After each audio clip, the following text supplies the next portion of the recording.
madame, monsieur, bienvenue. Vous regardez DBS Télévision. Vous avez de la chance. Nous sommes vendredi. C'est un début de week-end. Et nous sommes toujours au cœur de l'actualité depuis jeudi dernier et qui continue ce jour avec beaucoup de belles choses. Et nous, on a la chance également de recevoir une célébrité, on va dire, figure qu'on ne présente plus vraiment dans les milieux de la communication. Il a des facultés d'analyse assez intéressantes. Du temps où il avait été dirigeant au niveau de l'Union des journalistes du Cameroun, il est parti un peu quelques temps s'établir en France. Il est revenu. Il a la bonne connaissance des affaires de politique, de sport, mais aujourd'hui, on parlera plus de la communication, du journalisme tel qu'il a évolué au Cameroun, mais aussi de la crise du football. André Parfait-Bel, bienvenue sur Le Grand Soir. Bonsoir Sam Séverin, bonsoir aux téléspectateurs de DBS. Voilà, une chaîne que vous connaissez très très bien, du temps où il y avait quelques-uns de vos amis qui officiaient à l'époque. Hein. Il y avait quelques-uns de mes confrères, oui, ouais. et donc qui m'avaient fait l'amitié effectivement de me solliciter en certaines occasions pour parler de choses et d'autres ici. Donc je l'ai fait avec plaisir dès l'instant qu'on pense pouvoir apporter quelque chose aux personnes qui nous regardent. Tout à fait. Vous vous plaisez dans ce rôle aujourd'hui de quelqu'un qui peut aider à décrypter certains faits. Vous avez choisi de ne plus exercer fondamentalement comme journaliste?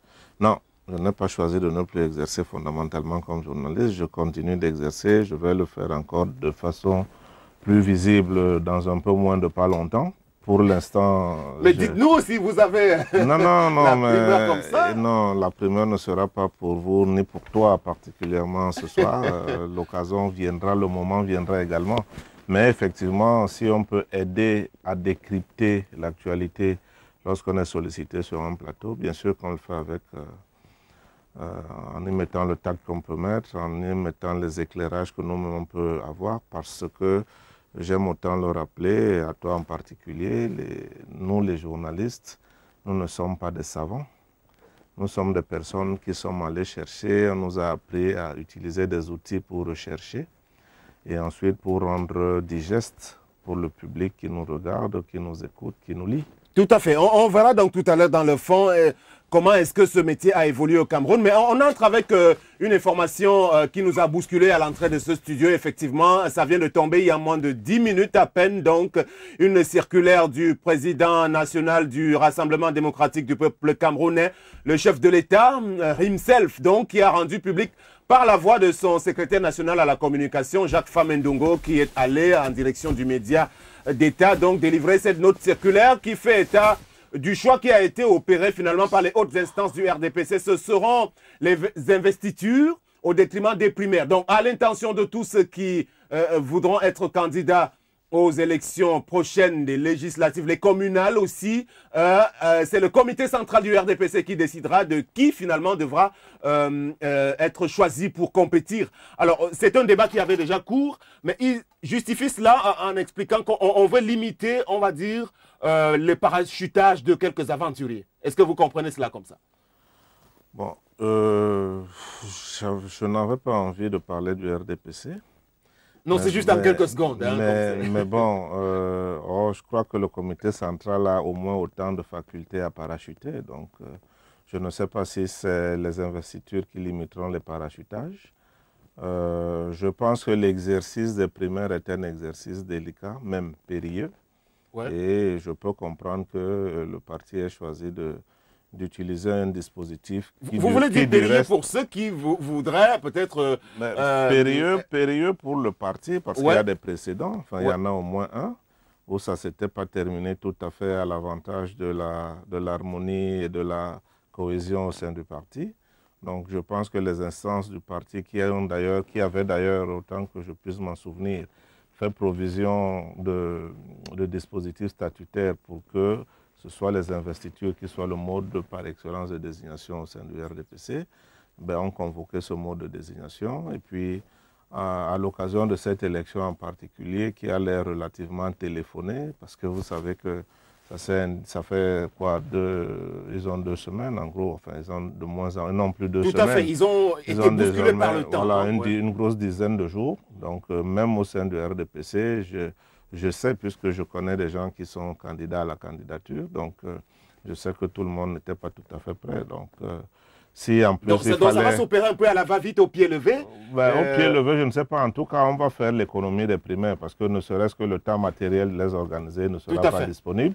Donc, effectivement, quelques hiérarques du RDPC vont s'asseoir là-bas et dire Ango, oui, Bel, non, ainsi de suite. Voilà. Voilà, donc ce sera aussi la dictature du parti. Voilà ce qu'on pouvait dire en ouverture. Ce n'était pas prévu en réalité. Donc, on a essayé simplement de vous plonger dans le bain. Donc, on prend la petite transition pour les infos news en début de cette édition.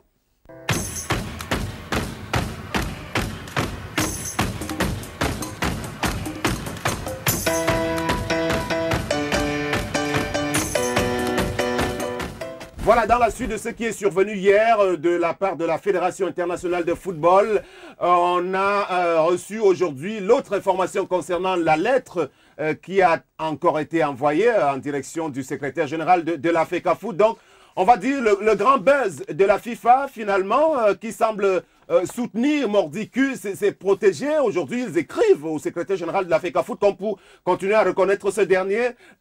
Autant dire que à la fin, c'est la FIFA qui conserve sa toute puissance, comme on le disait déjà hier. Ils vont mettre sur pied le comité de normalisation, mais dont on attend toujours la désignation des membres. Mais pour justifier cela, André Parfait-Bel, ils disent que c'est l'ingérence du gouvernement à travers un fait banal. C'est-à-dire, il y avait des militaires et gendarmes postés à longueur de journée au siège de la fédération. Voilà l'argument principal invoqué par les gens de la FIFA. Bon, d'abord, pour être tout à fait exact, il n'y a jamais eu de militaires. Je crois que même n'en ont pas parlé. Il y a fait effectivement des gendarmes. Mais comme vous pouvez vous en souvenir, puisque vous êtes du métier, ce n'est pas la première fois que les gendarmes viennent à la Fédé, à la réquisition des uns ou des autres. Ça ne peut pas être une raison suffisante pour justifier cela. Voilà. C'est d'autant moins une raison suffisante que si vous avez lu le courrier de la FIFA, c'est un texte tellement en contorsion que, bon, on peut aisément deviner le malaise qui est celui des responsables de la FIFA et qui veulent visiblement ne pas perdre la face parce que de vous à moi, le Cameroun est certes le Cameroun, mais de là à réaliser des records du genre désigner, élu un prisonnier et féliciter le prisonnier pour sa désignation, ça relève quand même du tour de force. On va y revenir dans le fond, en fait, en deuxième partie de cette émission. Mais on voulait juste donner l'information, la nouvelle de ce jour, de ce vendredi 5, parce que c'est au jour le jour que ça évolue. Est-ce qu'on ne pouvait pas quand même, pour y rester un tout petit peu en 10 secondes, considérer que la FIFA voulait nous sortir, il se propose de nous sortir de cet imbroglio, puisque nous-mêmes, on en a été incapables finalement. Cette solution quand même, est-ce qu'on ne peut pas s'en contenter nous-mêmes, Camerounais? Non, on ne peut pas s'en contenter. D'abord parce que la FIFA n'invente pas la solution. Des Camerounais ont dit sur tous les toits, l'ont écrit, ont fait tout ce qu'il y avait à faire, l'ont demandé le plus gentiment du monde, dans les canaux les plus réguliers, c'est-à-dire en s'adressant aux responsables désignés de la FECAFOOT. Et donc, ça fait au moins pour parler de la toute dernière actualité, ça fait au moins 6 mois que des Camerounais ont dit qu'il fallait réécrire les textes qui sont mauvais. Donc que la FIFA vienne aujourd'hui au bout de l'étalage de la médiocrité dont ces édiles à la FECAFOOT ont fait preuve, indiquer que oui, en réalité, bon, c'est les Camerounais qui disent depuis longtemps qu'il faut réécrire les textes qui ont raison. Je ne vois pas en quoi c'est une solution et en tout cas en quoi c'est une solution nouvelle. En tous les cas, on va continuer de suivre cela. Toujours est-il que les gens de la FIFA invoquent eux aussi les textes, hein, parce que c'est tout un comité d'urgence qui s'est réuni. Autant le dire que la situation du Cameroun était assez sérieuse, prise en compte là-bas. Et d'ailleurs, on a bien vu que, de toutes les manières, ils ont bien besoin du Cameroun. Hein. Ils font tout. D'ailleurs, on nous a rétrocédé les 3 points par rapport au match contre le Togo. Autant dire qu'ils ont bien besoin du Cameroun.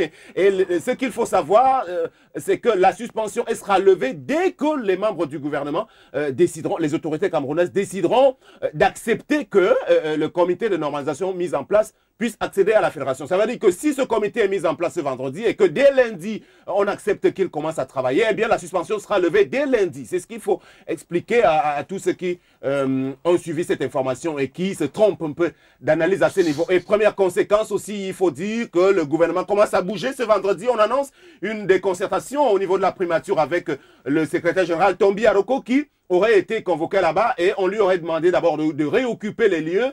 Alors, la milice en faction à la Fédération de football a dû déguerpir déjà, donc fatalement pour dire que le gouvernement est en train de vouloir céder à cette injonction et finalement qui arrive de la FIFA. On en reparlera tout à l'heure. Mais je n'irai pas aussi vite que vous en besogne parce que ce n'est pas la lecture que j'ai, mais si vous voulez, on en reparle. Ah bon? Donc, le gouvernement ne cède sur rien. Ah bon? Ils ne sont pas en train de vouloir céder quand même. Le gouvernement ne reconnaît pas d'ingérence. En tout cas, pour l'instant, aucune autorité gouvernementale n'a parlé pour nous dire que oui, bon, on reconnaît le fait de nous être ingérés dans les affaires de C'est une patate chaude quand même pour le Premier ministre. En tous les cas, il a dû recevoir un des dirigeants de l'Africa Foot ce vendredi même. Donc ça veut dire que... Mais il n'a fait que ça depuis 2 semaines. L'Africa Foot s'est invité dans son agenda. Il a proposé une solution le 19. Grosso modo, c'est cette solution que la FIFA propose de nouveau. Parce que la FIFA n'invente rien d'autre qu'un comité. Que vous l'appeliez de normalisation, d'urgence provisoire ou n'importe quoi. C'est bien d'un comité qu'il s'agit d'aujourd'hui et que c'est un dispositif qui est précisément mis entre parenthèses et les statuts et tout ce qui s'est fait jusque-là. Sauf que celui-ci sera dirigé par les gens de la FIFA. Ça change beaucoup de choses quand même. Hein, ça ne sera pas dirigé par les gens de la FIFA. C'est eux qui vont choisir les Camerounais qui devront en faire partie. Voilà, là aussi, il faut être très précis. C'est-à-dire que la FIFA a beau être la FIFA et non un pays africain qui fonctionne comme il fonctionne. Il n'est pas possible que la FIFA décide de venir installer à l'Africa Foot qui elle veut. Ça, c'est pas possible. Voilà, bon, ça c'est ce que vous pensez, monsieur André Parfait-Bel, mais c'est ce qu'eux, ils ont l'intention de faire. On verra bien. Il faut le dire aux Camerounais. Alors, on reparle de l'autre actualité chaude sur le continent. Depuis hier également, vous savez qu'il y a un nouvel homme fort à la tête de l'Égypte, quand même installé, le dénommé Adli Mansour, c'est son nom, voilà un inconnu il y a quelque temps encore, installé donc par la force de l'armée à la suite de l'éviction contrainte de monsieur, on va le dire, comment il s'appelle encore, Morsi. le président, voilà, Mohamed Morsi, voilà, j'y arrive. Alors il y a la contre-offensive aujourd'hui avec des manifestations monstres également de la part des partisans des frères musulmans, les islamistes qui ne veulent pas céder à cela. Et c'est quelque chose, on peut dire qu'on peut craindre sur l'avenir de ce pays parce que le pays est divisé aujourd'hui, scindé en deux. André Parfait-Bel, nous avions été, vous et moi, en Égypte en 2006 à la CAN et on a vu que c'était un grand pays à l'époque déjà militarisé forcément. On n'avait jamais pu imaginer que on pouvait renverser le pouvoir en place là-bas. Comment est-ce que vous regardez ce qui se passe aujourd'hui? Mais écoutez, c'est douloureux pour le peuple égyptien. D'abord, c'est la première observation que l'on peut faire parce qu'il y a de la douleur réelle, il y a des décès depuis au moins 1 an et demi, quasiment continuellement. C'est donc dramatique.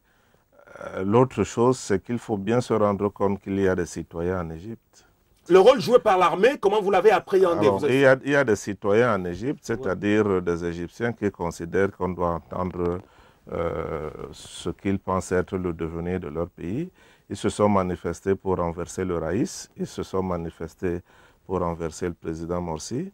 L'armée en Égypte a toujours été un élément incontournable dans le dispositif du pouvoir. D'abord parce que l'armée égyptienne a une histoire. Elle n'est pas comme un certain nombre d'autres armées en Afrique. L'armée égyptienne a fait des guerres. L'armée égyptienne est extrêmement populaire. L'armée égyptienne est extrêmement compétente. Donc certes, une armée pas comme les autres. Donc forcément, comme disait Ekane Anissé, une armée différente de ce qu'on vit sous nos contrées. Certes, avec l'aide des Américains qui la soutiennent de façon considérable. Mais cette armée a également une certaine culture du respect de la volonté populaire. Donc elle ne vient pas, ce n'est pas les bidas qui viennent s'occuper comme ça de gérer le pouvoir au quotidien. Mais sauf que l'ancien président Moubarak également venait quand même des rangs de l'armée aussi, hein, donc il a régné longtemps. Moubarak était général 3 étoiles ayant fait la guerre, c'est-à-dire que Moubarak avait des faits d'armes. Je pense que ce qui a fini par dévorer Moubarak, c'est que effectivement le pouvoir absolu corrompt. Le pouvoir absolu corrompt absolument, mais qui plus est lorsqu'il s'installe dans la durée, il devient absolument morifère. Donc forcément, Moubarak avait commencé à considérer que l'Égypte était l'héritage de son père. puisque lui-même envisageait de léguer la suite à son fils. Donc voilà, à un moment donné... Alors aujourd'hui, vous pensez qu'il pourra en sortir rapidement en une seconde? L'Égypte? Oui. L'Égypte en sortira avec douleur, avec peine, parce que ce qu'il faut savoir, c'est que quand la mauvaise herbe s'installe, l'arracher est toujours un exercice difficile. Vous voyez avec la FECAFOOT.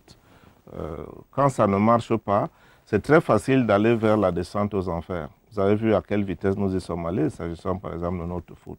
Pour en sortir, vous voyez la peine que nous avons.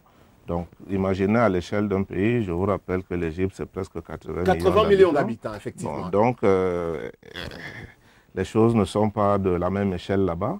Maintenant, je pense qu'il y a des Égyptiens qui sont suffisamment au fait de ce qu'ils ne peuvent pas laisser leur pays, ni entre les mains d'islamistes qui pourraient se révéler quelque peu ténébreux, ni entre les mains des propagandistes qui seraient à la solde des Américains. Ok, merci. Donc, on va revenir rapidement, rétro-pédalage, donc, pour revenir à l'actualité du Cameroun et la nouvelle qui concerne le ministère de la Santé, André Mamafouda, qui est confronté à la forte augmentation, on va le dire, des séropositifs au Cameroun. Alors, il a fait la déclaration ce jour, nous rappelant qu'il y a 2 ou 3 ans, on en était à 27 000 sidéens et qu'à ce jour, en 2013, il y en a à peu près 128 000. Alors, c'est une situation difficile à gérer pour les pouvoirs publics qui doivent notamment dédouaner un important stock d'antirétroviraux qui est arrivé à l'aéroport international de Yaoundé-Nsimalen. Donc, ce sera une bouffée d'oxygène, mais ça reste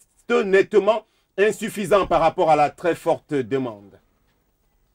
On évoque également l'actualité de ce qu'il est convenu d'appeler le SINAFOC, syndicat national des footballeurs, et le grand bluff des dirigeants de cette association qui est née sur les cendres de l'association des footballeurs camerounais. Aujourd'hui, ils ont parlé d'une séance de formation hier à l'intention de quelques joueurs évoluant sur le territoire camerounais. Mais bon, c'est quelque chose qui peut être considéré comme étant un peu un trompe-l'œil parce que très peu de footballeurs aujourd'hui sont concernés par les actions de ces syndicats-là qui essayent simplement, généralement, de maquiller les choses parce qu'en matière de syndicalisme chez les footballeurs évoluant localement au Cameroun, il va falloir encore faire beaucoup d'efforts au lieu de faire beaucoup de tapage alors que dans le fond, rien n'a véritablement été fait dans ce sens-là. Donc, on reviendra sur ces actions qui sont posées comme ça à grand renfort de publicité sans véritable fondement.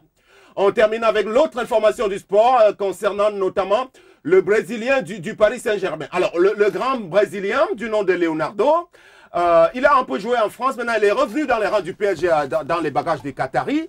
Le problème, c'est qu'on a le sentiment qu'il n'est pas bien accepté par le football français. Il a été suspendu d'abord 7 mois pour avoir bousculé un arbitre. Alors, il a fait appel. Le problème, c'est qu'il ne s'est pas présenté, notamment pour comparaître en appel. Et les jurés ont simplement décidé d'alourdir sa peine. Finalement, ce sera 14 mois de suspension pour ce dernier. Alors, un véritable coup de massue sur la tête de Leonardo. Oui, mais coup de massue mérité, c'est-à-dire que dans des environnements normaux où l'on respecte, où on se respecte, où l'on en particulier respecte l'éthique, vous imaginez que c'est un simple geste inamical qui a conduit Leonardo à cette descente aux enfers. Imaginez donc la corruption à ciel ouvert au Cameroun. Imaginez vous avez toujours ramené au Cameroun. Mais nous sommes au Cameroun et je ne sais pas comment on fait pour ne pas revenir au Cameroun. Ouais. Donc, imaginez à quel point nous on est allé, c'est-à-dire que des gens mériteraient 14 mois de suspension fois 1 million de fois. Leonardo a été suspendu. Il n'a pas fait amende honorable au moins en venant précisément se défendre devant la structure. Est-ce qu'on n'a pas envie de lui régler un compte aussi? Parce qu'il avait tenu certains propos par rapport au niveau réel, on va dire, du niveau du championnat français, pensant que le PSG n'est pas fait forcément pour le championnat de France. À partir de là, quand même, il y avait déjà une espèce de rancœur de la part des gens du foot en France. C'est des ragots de journalistes. Ça ne tient pas la route parce que vous pensez, je ne sais pas si vous avez idée de la... Des journalistes français alors, qui en avaient fait grand cas. Hein. Mais bien sûr que les journalistes français ne sont pas très différents des autres journalistes. Hein. Donc, en fait, vous ne pouvez pas imaginer le nombre de Français qui disent à quel point le football français est ce qu'il est. C'est-à-dire qui décrivent la réalité, que ça vienne donc de Leonardo ou d'un autre Français ou de quelqu'un d'autre, ça ne peut pas être cela qui conduit à ça. De toute façon, il a posé un acte qui était éthiquement répréhensible, qu'on a réprimé. On lui a donné une possibilité parce qu'il y avait un dispositif d'appel. Il a cru devoir snober le dispositif d'appel. Mais écoutez, maintenant, il en a pris pour son grade.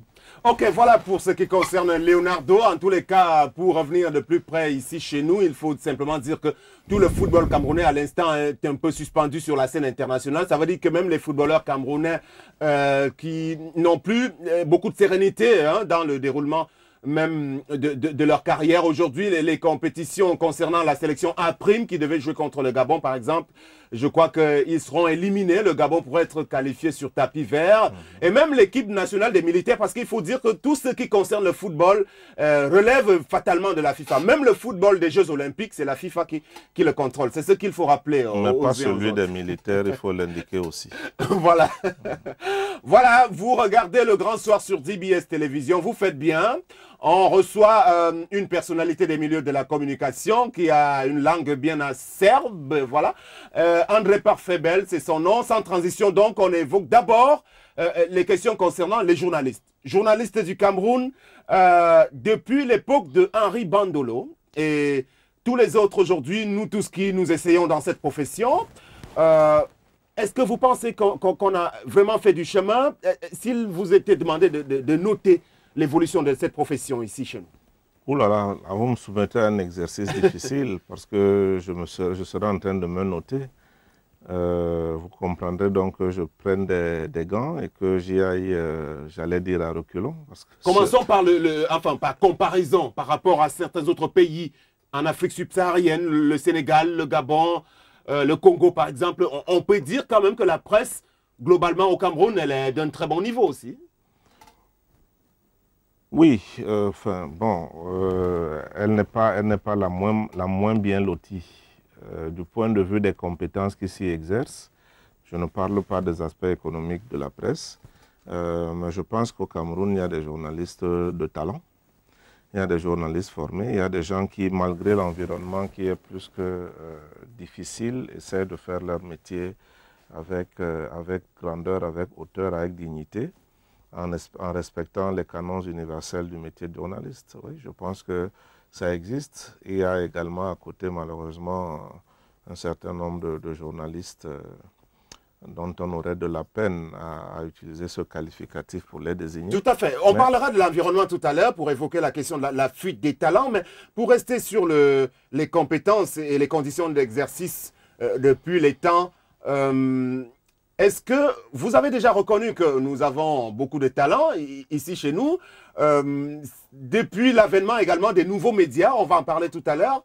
Est-ce qu'on a le sentiment qu'on a vu naître véritablement de nouveaux talents dans la plupart des journaux et autres médias audiovisuels privés? Oui, il y a des talents, il y a des talents. Vous parlez de nouveaux médias. Par exemple, il y a des talents dans le cyberjournalisme. Il y a des talents dans les nouvelles structures audiovisuelles du privé qui s'installent. Bon, c'est des talents qui ont pour beaucoup encore leur preuve à faire, parce que ça fait quand même pas des lustres que les chaînes privées se sont installées. Donc oui, il y a du bon dedans, il y a de bonnes graines. Vous avez été un peu à la tête de l'UJC avec Amadou Vamoulke comme président à l'époque. Alors, à chaque fois, on a envie de vous demander de citer quelques exemples quand même parce qu'on a besoin souvent de s'identifier à quelques personnes. Nous avions Suzanne Kalalobé sur ce plateau la semaine dernière et quand on lui a demandé quelques modèles à son sens, alors sans fioriture, elle a désigné Charles Ndongo, Alain Belibi. Point barre. Donc, elle estime que ce sont les deux seules personnes qui ont réussi à la fasciner. Alors, moi, je lui ai rappelé que ces deux-là font partie des médias, on va le dire médias d'État, et qu'au niveau de la ligne éditoriale, c'est un peu difficile de savoir s'ils sont bons ou mauvais. Sur ce clivage déjà, est-ce que c'est un réel problème aussi pour vous? Ça l'était davantage il y a quelques années, parce que, comme vous le savez probablement, dans les années entre 90 et 2000, on a beaucoup bataillé pour indiquer aux uns aux autres que le journalisme, on était journaliste ou pas journaliste, et que journaliste du secteur privé ou journaliste du secteur public, c'était une division factice qui de toute façon n'aiderait pas le journalisme camerounais. Donc je suis de ceux qui ont milité fortement pour que cette césure la cesse de prévaloir. Tout à fait. Vous vous en souvenez. Donc, moi, je ne voudrais pas analyser en disant les bons sont dans le public et les moins bons sont dans le privé. D'abord parce que c'est rigoureusement faux. Ensuite, parce que c'est une façon de voir qui est totalement impertinente. Il y a de bons journalistes partout. Il y en a de mauvais partout également. Dans la presse privée, il y a des gens, si vous voulez qu'on cite absolument les noms, oui, d'abord pour ce qui est du public, je citerai bien ce que Suzanne Karaloba a cité, Alain Bélibi, Charles Ndongo, Ibrahim Chérif, pour les générations plus récentes, la jeune dame Chetabile Prudence, qui présente le journal. Tout à fait. Mais moi, je comprends votre liste avec Evelyne Owona Isomba. Qui à mes yeux est une excellente journaliste. Dans la presse privée, vous avez des gens comme Valentin Siméon Zinga, vous avez des Paul Maël, vous avez... Bon, il y a du monde là-dedans.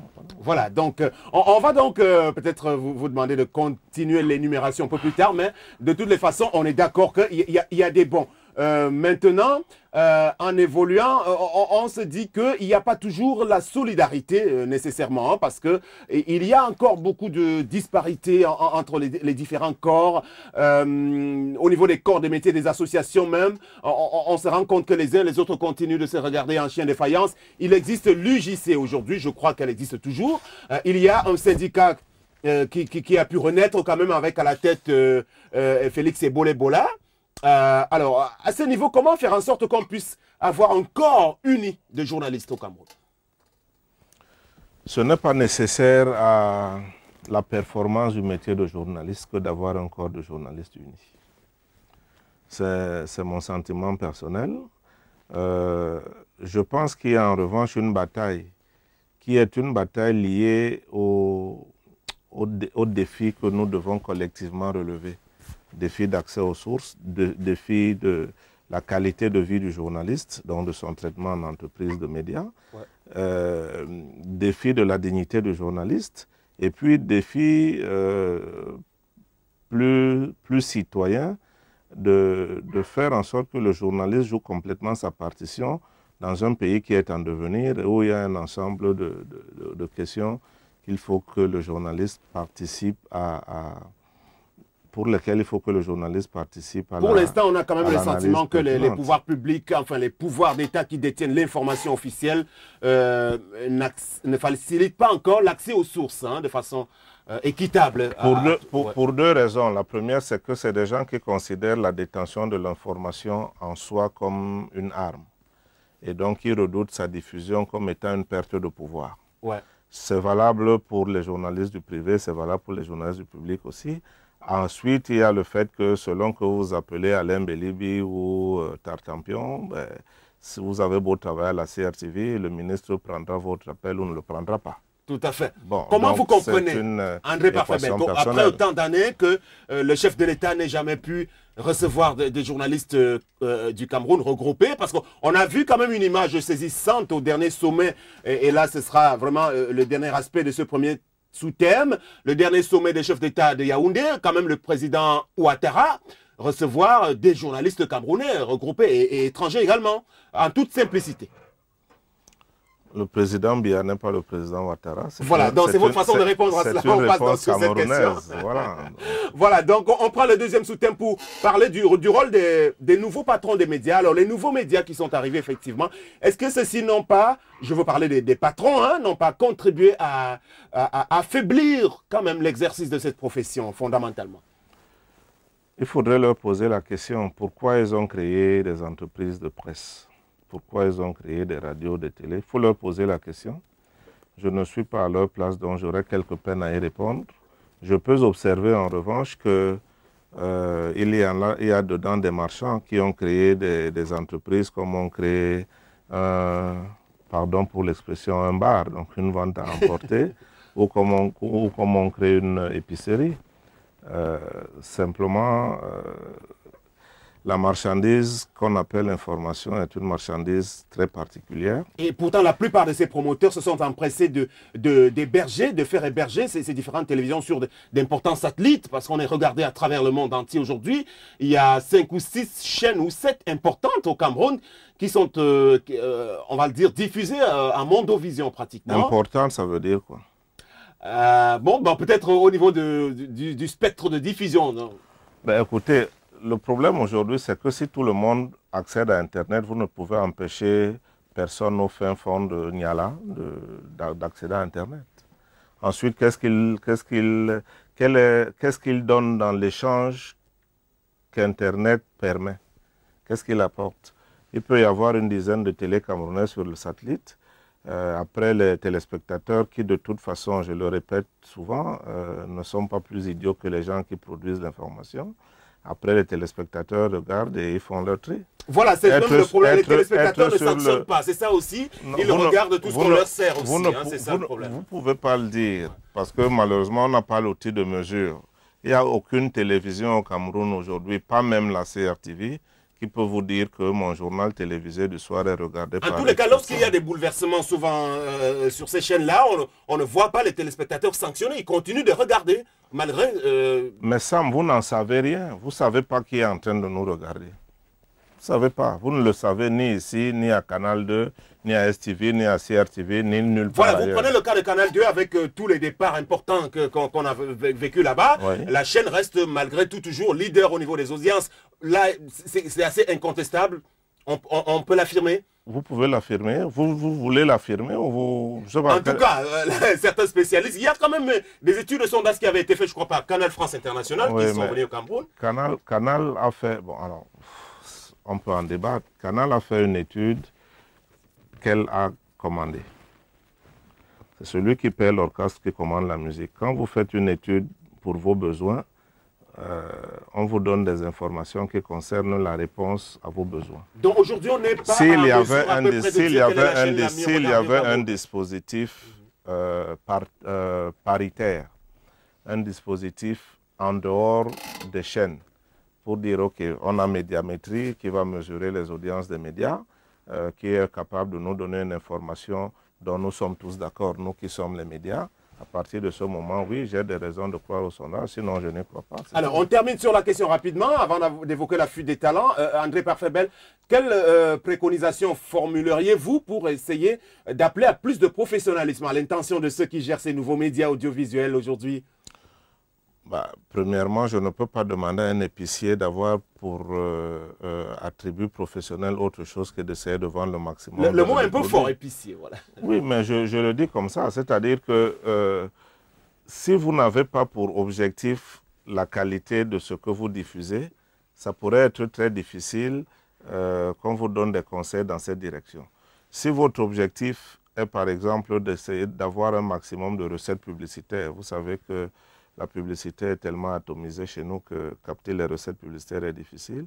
Si votre objectif est de gagner le maximum d'argent en paupérisant y compris le personnel qui travaille pour vous, ben, votre objectif sera atteint, sauf que professionnellement, vous n'aurez pas de bons journalistes. Vos produits qui sont diffusés à l'antenne ne seront certainement pas de bonne qualité. Et voilà. Donc, ce que vous essayez de dire, que la plupart de ceux qui ont créé ces nouveaux médias audiovisuels l'ont fait pour des objectifs purement mercantiles. Alors, la plupart... Avec l'emprise des cercles familiaux, un peu trop. La plupart, je ne peux pas dire, mais j'observe qu'il y en a qui l'ont fait pour des raisons dont les premières, en tout cas celles qui tenaient le haut du pavé, n'étaient pas de contribuer à produire une information de qualité, un divertissement de qualité, parce que pour rester dans la télé, par exemple, il n'y a pas que l'information, il y a le divertissement aussi. Et donc, si ce n'est pas leurs objectifs premiers, on ne peut pas leur demander de produire des résultats sur ce qui n'est pas leur objectif. Voilà, on termine donc sur cette page média avec le phénomène de la fuite des talents. Beaucoup sont partis à la recherche de l'Eldorado déjà à l'époque. Beaucoup de Camerounais comme cela qui officient sur quelques chaînes à l'étranger aussi. Bon, ailleurs, le cas de Denise Epoté-Durand, il y a eu les Ben Berkan Jovens, partant du média de service public Didier Oti également. Alors, d'autres sont partis même en entreprise aussi, hein, peut-être pour rechercher toujours les meilleures conditions de vie. C'est le cas de quelqu'un que moi j'admirais beaucoup, Norbert Elundu Ngama. Vous devriez peut-être le connaître. Et quelques autres ont été poussés à partir parce que... menacés dans leur intégrité aussi, J. Rémy Ngonon, par exemple, au jour d'aujourd'hui, qui ne peut plus retourner facilement au Cameroun. Jean-Claude Vodo, qui était un vrai talent au début de Canal 2 International, mais qui a été poussé pour des problèmes de jalousie, d'intrigue également. Alors, pour toutes ces raisons, Pour vous, est-ce qu'il est nécessaire de les laisser partir ou alors on peut essayer de les ramener pour le bien du Cameroun? La question n'est pas de savoir s'il est nécessaire de les laisser partir. Le Cameroun laisse partir une quantité importante de ses talents, tous métiers confondus, en commençant par les footballeurs. C'est ça. Vous-même, vous étiez établi à Paris avec le magazine Africa Football. Africa, oui, mais bon, alors il y a toujours une rencontre entre l'équation personnelle et un ensemble d'autres considérations. On ne peut interdire à personne, ni blâmer qui que ce soit, de vouloir s'épanouir lorsque la personne prétend avoir un talent. Si l'environnement qui est camerounais, parce qu'il est au Cameroun, ne lui permet pas de s'épanouir, on ne peut pas lui jeter la pierre d'aller chercher son épanouissement ailleurs. Maintenant, si le Cameroun... Même si la profession perd quand même quelques valeurs sûres aussi. Le cas de Jean-Marie Watonti, qui était un très bon journaliste de sport aussi, parti aux États-Unis indéfiniment. Vous savez, les noms, on peut en citer, parce qu'effectivement, il y a des gens qui sont partis et qui ne sont jamais revenus. Ouais. Oui, mais le problème, c'est que... Malheureusement, qui doit retenir les talents? C'est celui qui en a. C'est celui qui en a besoin. Si au Cameroun, les pouvoirs publics pensent que, de manière générale, la fuite des talents est préjudiciable au développement du pays, ben, ils réfléchissent et mettent en place des dispositifs pour retenir les talents ici. Dans la compétition... Quelle est votre conviction profonde dans ce cas-là? Vous pensez qu'un pays doit avoir ses meilleurs talents avec lui? Non, je crois, André Parfait-Bel. Mais à la condition que ceux qui gèrent le pays à un moment donné pensent de la même façon et surtout qu'ils agissent pour que les meilleurs talents ne soient pas là à crever la faim. Ok, voilà, donc voilà ce qu'on pouvait dire sur ce sujet-là. En tout cas, vous continuez à les regarder, les Nadine Patricia Mengue et autres... Pascal Pierre Amobé, Mévégué, autant de Camerounais qui sont partis comme cela. Voilà, il y en a d'autres qui sont revenus. Là, le cas de Consti Eka qui a choisi de s'établir au Cameroun avec Martial de Bissau. Ils sont à Douala, effectivement. On va changer de cap pour les minutes qui nous restent pour évoquer la question du sport, la crise du football au Cameroun. Peut-être commencer à vous demander jusqu'où... ou alors, d'où part le problème, effectivement, si on peut essayer d'en comprendre les fondements. C'est une question assez lourde, mais bon, disons que on a eu un problème d'hommes. On a eu un problème d'hommes. Il n'y avait pas les hommes qu'il faut là où ils se sont retrouvés. Ils n'ont donc pas posé les actes qu'il fallait poser. Et le foot est parti en vrille. Vous savez que la dégringolade, elle peut quand même être tracée. On sait qu'est-ce qui s'est passé, quand, comment, tous ceux qui suivent le foot. Quand donc, vous parlez d'hommes, vous parlez des acteurs sur le terrain ou alors des dirigeants? Je parle de ceux qui dirigent le foot. Parce que justement, le foot n'est pas que l'affaire de ceux qui tapent dans la boule de cuir. C'est également tous ceux qui sont autour. Donc les acteurs qui ont pour rôle de faire en sorte que ceux qui jouent au foot, effectivement, jouent et produisent les meilleurs résultats possibles. Pour eux-mêmes, les joueurs, on peut dire que le Cameroun n'a jamais eu de bons dirigeants. C'est vrai qu'on a coutume de citer des ministres plutôt, c'est-à-dire Félix Torienbok, Ibrahim Bombonjoya, mais comme dirigeants d'associations, de fédérations, il y en a très peu qui se sont illustrés. Encore que vous citez deux personnes qui sont désormais dans les placards. Tout à fait. Ça veut dire que vous avez dû remonter assez loin pour les retrouver. Donc effectivement, il y a un problème d'hommes, aussi bien au niveau fédéral qu'au niveau du ministère en charge des questions du sport. Au niveau fédéral aujourd'hui, quand même, André Parfait, je vous coupe pas, c'est juste pour dire que ce qui est en train de se passer en ce moment, est-ce que c'est pas la même chose qu'on a vécu du temps de la crise avec les Maha Dayer, Vincent Onana et tous les autres? Non, elle n'est pas de la même ampleur. Il y a des choses communes. Parce qu'effectivement, Maha Dayer était déjà dans une situation d'intérim. Monsieur y est arrivé à la suite de Vincent Onana qui avait eu quelques bisbilles avec le ministre des Sports de l'époque. Monsieur y est arrivé dans les bagages comme vice-président. La même FIFA, à l'époque, c'était Zen Rufinen qui était secrétaire général, est venu, ils ont décidé de mettre en place un comité pour essayer de régler la question. Et le vice-président de l'époque est devenu responsable de ce comité, lequel comité avait charge de faire un ensemble de choses et après a fait une élection. Donc c'est le même scénario pratiquement. Donc on avait appelé ça à l'époque la cellule exécutive provisoire. Oui, et donc le vice-président a géré l'intérim pour les 2 années qui restaient de mandat. Il a ensuite organisé une élection qu'il s'est empressé de gagner. Bon, donc aujourd'hui, vous ne craignez pas qu'on puisse revoir dans ce nouveau comité de normalisation les mêmes personnes pratiquement, les Tombi Aroko et Somba Yenga, Mayebi et consorts? Cela ne se peut pas. Comment vous le dites? Vous en êtes si sûr? Oui, j'en suis absolument certain. Dites-nous, dites-le, le grand soir. Ils ont beau être désignés par qui vous voulez, ils ne peuvent pas être ces personnes-là parce que ces personnes font partie du problème. Donc on ne peut pas prendre des gens qui sont partis du problème pour envisager de régler le problème. Cela ne se peut pas. En tous les cas, il est dit qu'ils ne pourront pas se présenter à nouveau comme candidats aux élections. Ceux qui seraient dans ce comité de normalisation, effectivement, il leur serait interdit de postuler à quoi que ce soit. Je dis serait parce que pour l'instant, la FIFA a indiqué qu'est-ce qu'elle souhaitait faire. Comme il se trouve qu'elle le fait à l'intérieur d'un pays qui s'appelle le Cameroun, il faut que ceux qui gèrent le Cameroun décident de s'accorder avec la FIFA avant. Justement, donc ceux qui gèrent le Cameroun, à quel niveau se situe la faute? Qui a échoué côté camerounais dans cette affaire? Les pouvoirs publics ou alors les gens de la fédération que vous indexez principalement? Est-ce qu'il n'y a pas à considérer que c'est essentiellement le gouvernement de la République qui n'a pas su manager l'affaire? Moi, je pense que la FECAFOOT a grossement failli. La FECAFOOT, quand je dis la FECAFOOT, les dirigeants de la FECAFOOT, parce que la FECAFOOT, quant à elle, n'a aucun problème, hein, c'est la fédération, c'est ceux qui la dirigent qui ont des problèmes. D'un autre côté, le gouvernement n'a pas, de mon point de vue, eu la lucidité nécessaire pour faire ce qu'il devait faire au moment où il devait le faire. Résultat des Donc tout le monde est coupable finalement, hein? Même les journalistes de sport, les footballeurs. On va en parler pour les 5 dernières minutes sur le cas spécifique des anciens footballeurs. Mais les journalistes ne sont pas coupables. C'est-à-dire que si vous bagarrez avec votre épouse et que le journaliste dit que Sam Sévérin, dans la rubrique fait divers de stars, Sam Sévérin a bagarré avec son épouse, vous n'allez pas accuser le journaliste d'avoir relayé la bagarre. Je vais vous prendre une illustration alors, parce que je vous ai personnellement suivi intervenir même au téléphone en direct d'un nouveau média de la place à Douala. Ces médias dont la plupart des gens pensent qu'il est résolument ligué contre, on va dire, un certain camp et qu'ils font de la désinformation et même que c'est pratiquement du militantisme à ce niveau-là. Est-ce qu'on ne peut pas questionner la responsabilité coupable des journalistes et autres consultants de sport qui ont le pignon sur eux aujourd'hui?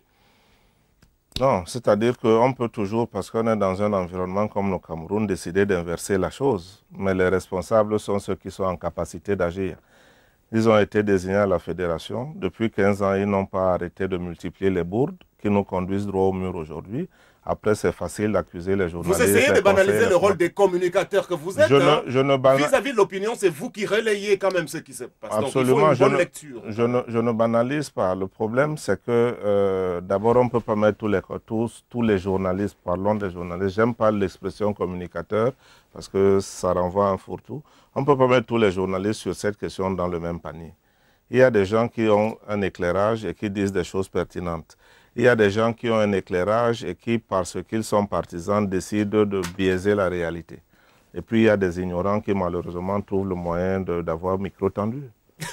Donc, alors, on a compris, peut-être parce que vous faites partie du corps, mais il me semble que la grande famille des journalistes de sport a une part importante.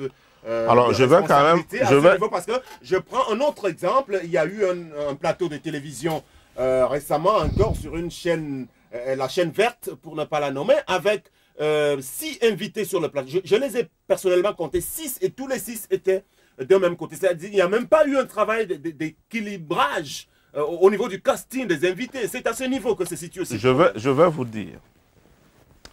Moi, je suis téléspectateur. Je prends ma télécommande, je tombe sur DBS. Je trouve un débat dans lequel il y a 4 invités sur le plateau et le présentateur a invité 4 de ses amis pour matraquer carrément quelqu'un. Qu'est-ce que je fais avec ma télécommande? Oui, vous pouvez zapper.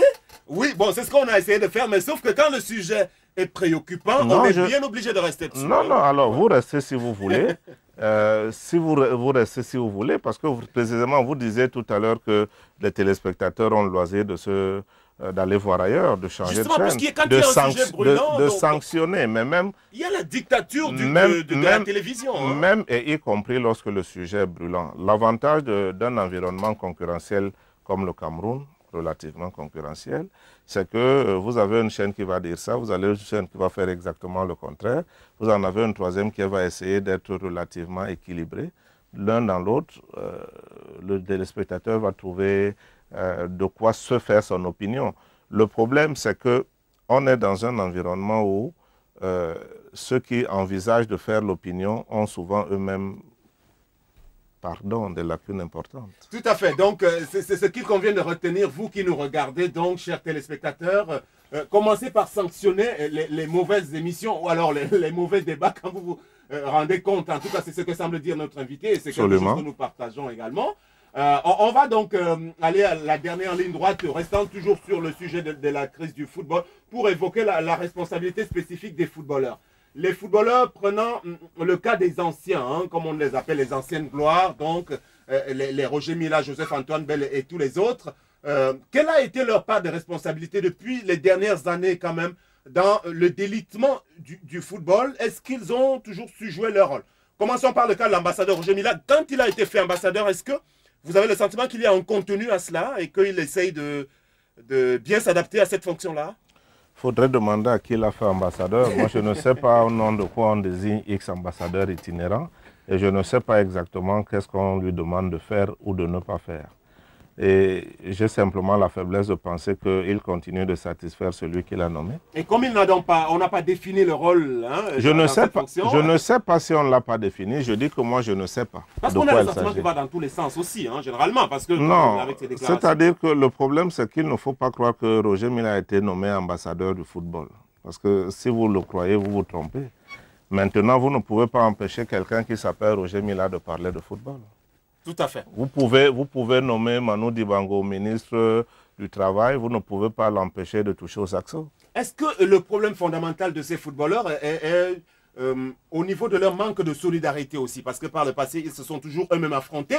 C'est ces derniers jours qu'on les voit un peu marcher ensemble, mais vous savez bien qu'ils sont régulièrement opposés. C'est-à-dire que, prenons le cas de David Mayebi et Joseph-Antoine Bell, ils sont restés de bons ennemis pendant de longues années. Hein. Donc, alors, moi, je voudrais dire deux choses à ce propos. D'abord, vous utilisez, comme tous les journalistes, des expressions fourre-tout. Vous avez mis dans Ancienne Gloire, je suppose que vous êtes au courant du fait qu'il n'y a pas longtemps, au courant de cette crise, vous avez vu une faction de gens venir dire que nous aussi, on est anciens footballeurs. On ne les a pas revus depuis, hein. Depuis le cinéma de création de leur machin. Oui, ils sont bien footballeurs. Emmanuel Mabouan-Kessat, Moungam Dagobert. Voilà, ils sont tous footballeurs. Michel Karam. Je n'ai pas envie de dire qu'ils sont tous ancienne gloire, mais on peut discuter de ça. Voilà. Ensuite, je voudrais vous indiquer que ce n'est pas possible de demander à tout le monde de réfléchir de la même façon, ne serait-ce que parce que tout le monde n'a pas les mêmes arguments pour réfléchir. Voilà. Bon, ok. Bon, donc vous voulez banaliser encore une fois. Je ne veux pas banaliser. Ce manque de solidarité. Je veux dire que ce manque de solidarité est compréhensible. C'est-à-dire que quand ils jouaient au football, ils n'avaient pas vocation à rester la même sélection des Lions indomptables une fois qu'ils ont quitté le terrain. C'est une étape de la vie. On a défendu les couleurs de la nation. Vous n'allez pas demander à tous les anciens militaires d'être solidaires dans un corps. Alors aujourd'hui, bon, prenant donc les choses individuellement, isolément, donc bon, les cas spécifiques, par exemple, de Joseph-Antoine Bell, qui est régulièrement, on va le dire, dans les lumières, parce que bon, on sait qu'il a l'art de la parole. Est-ce que sa parole a toujours servi à quelque chose? Ou alors il a plutôt souvent contribué à mettre le feu aux poudres? Monsieur Bell n'a pas que l'art de la parole. Je suis probablement mal placé pour parler de lui, vu l'affinité qui me lie à lui. Mais je dis qu'il n'a pas que l'art de la parole. J'attends que les gens attaquent M. Bell sur le caractère insensé des choses qu'il a dites. Vous le verriez d'ailleurs à la tête d'un comité de normalisation comme celui qu'on attend. Je le vois à la tête du football camerounais. Pourquoi je le verrais seulement à la tête d'un comité de normalisation? Maintenant, si, comme je l'entends de plus en plus, une majorité de Camerounais qui parlent des questions de foot pense qu'il est la personne pour conduire un comité de normalisation, ça veut dire qu'on lui reconnaît probablement la qualité d'être le président. Parce qu'il est difficile d'arriver à la tête de la fédération camerounaise aujourd'hui. Vous savez les conditions dans lesquelles se déroulent les élections. On ne parle plus de ces conditions. La FIFA elle-même a dit que tout le cinéma de ses acolytes était du cinéma bordélique, pardon pour l'expression. Il y aura toujours un corps électoral constitué de grands électeurs. Non, non, non. C'est-à-dire que lorsqu'on dit ce que la FIFA a dit dans le texte que j'ai sous les yeux, que vous avez probablement lu, c'est qu'on va reprendre les élections au début. Donc, on va reconstruire. C'est pour ça que, par exemple... C'est pour ça que... Soyons sérieux vis-à-vis du public. Je crois que la version du TAS n'est plus tout à fait celle qui est adoptée. Mais je ne parle pas du TAS. Ah, la FIFA, voilà. Je parle de la FIFA, là. Je parle du texte. Non, texte de la FIFA. Voilà. Donc, je dis que la FIFA indique qu'on va reprendre entièrement le processus. Non, on va d'abord... Avant de reprendre... réorganiser les textes. Mais c'est ce que... Je suppose que vous avez souvenance que c'est ce que un certain nombre de ceux qu'on appelle opposants aux dirigeants de la FECAFOOT réclament depuis plus longtemps qu'on y croit. Parce que ça n'a pas commencé avec le processus électoral. C'est ceux qui n'étaient pas près du foot et qui ont été attirés comme des mouches par pardon. Bon, d'accord. Donc, qui sont venus là-dedans.